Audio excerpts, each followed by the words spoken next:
Hey, welcome back to the channel. Thought I'd do a quick video just going through, it's a bit overdue, but the end of last year, leading into this year with my goals for this year. Just to give an update of the races planned and the sort of training leading in from last year. So going back to last year, basically last year was bigger than the year before again, so it was my biggest year to date. I managed to do 3,750 miles worth of distance run, 279 days active and 429,800 feet of climb, which was up massively by about 60% from last year, the year before that.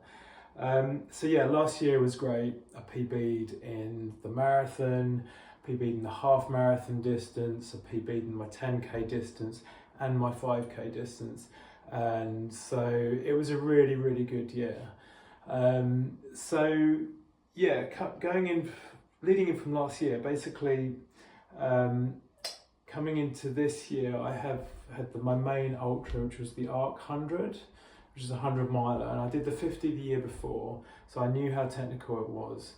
And so with that in mind, I booked in a tune-up race last year, which was the Winter on the Downs 55 miler, and due to its timing in December, it was perfect sort of timing and distance as a tune-up to a big 100 ready for the January of this year. So yeah, that was great to have that in the calendar. So the Winter on the Downs 55, I did it the year before. I came third the year before, and so I was hoping for that or better this year, as to get a really good long run in ready for the Arc. Now, on the day, it's I came third again, but I feel like I should have done better, but I chose the wrong shoes, and it happened to be during Storm Dara. So it was just crazy running over the downs with 80-mile-an-hour winds and like wind chill factor of minus 10 degrees. So yeah, the result was okay. I made podiums, so I was happy enough from that. And then going into the new year, obviously with the big one being the Arc, it was great to have that in the bag, knowing that you've done a really good long run. So also, yeah, so the Arc 100, it was a huge race. It's just been taken over by UTMB, and so there's almost, I don't know, an extra 40% more runners than there would usually be.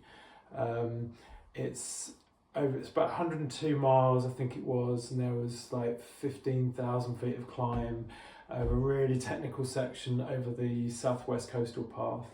So my aim for that was to make the top 10, which I managed to come 8th in that, which I was pretty happy with. I came first in my age category by 5 hours, 45 minutes. And so, yeah, it's the first time I'd gone, well, through the night for up to 14 hours, because it was in the middle of winter. The night section was pretty much 14 hours of darkness, through some really technical sections. So yeah, for that race I wore the Mafate Speed 4s, because I was just going about comfort over those crazy long distances when you're on your feet for 22 hours 45 minutes. So it was a massive race, and I was happy to complete it because it is such a difficult course, and I was happy to make the top 10 for the Arc 100. So that was great. Also, I've been doing some cross country, which generally I'll wear these Nike, these are Dragonfly XC spikes, and these are fantastic, really lightweight, carbon plated, really fast through the mud. So I've done 3 cross country races with Lingfield, and we usually mix it between Division 4 and Division 5 all in one race, and all 3 of them I've come first in the division, so I was really happy with that, and help Lingfield get to the be promoted into Division 3 now. So yeah, it was good to do that and sort of win some races and stuff. So that was fun. So going into, let me see, coming into this year, so I've done the ARC. Also, let's just bring this up here. So I've done the ARC. Also, I've got a half marathon which I'm using as a tune-up race, which I've got the Tunbridge Wells half coming up this Sunday. Now, last year, I've just basically this year, I'm hoping to just beat what I did last year, and I think it's about 1:17 I did, because it's quite a hilly course, so 1:17. I'll probably, I'm in two minds. I might try out these new Adios Pro 4s, which I find look really great. These are about 200 grams, sort of proper rocker on that with the sort of rods and stuff, really soft foam. Or I'm actually been wearing my old Alpha Flies, which are my original ones, and for training and hitting some quite good paces with those. So I may choose those, or I've got a Box Fresh pair of those, which I'm not sure if I'm going to use. But yeah, so I've got that. So my aim for that is to use it as a really good, quick sort of half marathon distance on road. So that's the Tunbridge Wells half, which I've done for 2 years running. And then going in from after that, I've got the Moyleman Relay with a friend, Johanna, and we're doing half marathon each. He's doing the first half of the marathon, and then I'm doing the second half, take it to the end. So I'm really hoping to, between him and myself, I'm really hoping to win it, or at least make podium for the Moyleman Relays, which is around Lewes area, up over the Downs. And then following on from that, I've got Brighton Marathon, which is on the 6th of April, which is full marathon distance. I did it a few years ago. I think originally I had my PB before I did Berlin. And so that's a really fun one, but it is quite close, because I've also got into London Marathon as well. But I've got into London on championship status, so which is fantastic from my time at Berlin.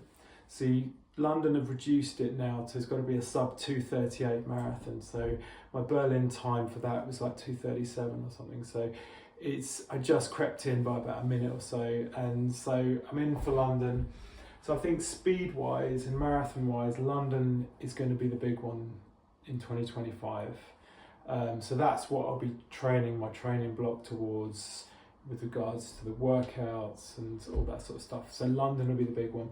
Now for London, whether or not I wear the Adios Pro 4, or whether I go with what I wore in Berlin, which is the Metaspeed Sky Paris, which is lighter, but or maybe even Alpha Flies, I'm not sure. But London's my big one, speed-wise, this year. So if I can hit those paces in like the final workouts, like 3 times 10k, I'll be really, really happy, and that'll give me confidence to go into London, hopefully.